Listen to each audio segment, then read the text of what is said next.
How to fix signal dropping, searching iPhone, no service, SOS only problem in iPhone.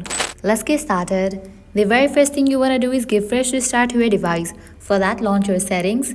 Now navigate to this option of General. Scroll all the way down, click on Shutdown. Now slide this icon to the right to turn off your phone. Once you turn off your phone, wait for a few minutes and then turn it back and check whether your problem has been solved or not. Heading towards next solution, go back to the main page of settings, scroll down, open this option Emergency SOS, toggle off for all these options. Likewise, head back, go to the option of General, scroll down, open this option Transfer or Reset iPhone, click on Reset Network Settings.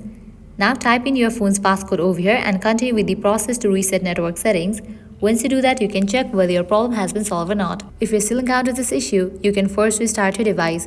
For that, press and quickly release the volume up button, press and quickly release the volume down button, press and hold the side button until you see the Apple logo. Once Apple logo appears, release the side button.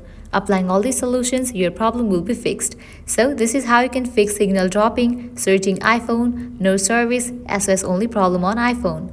At the end, if you guys find this video helpful, don't forget to like, share and subscribe to our channel. Thank you.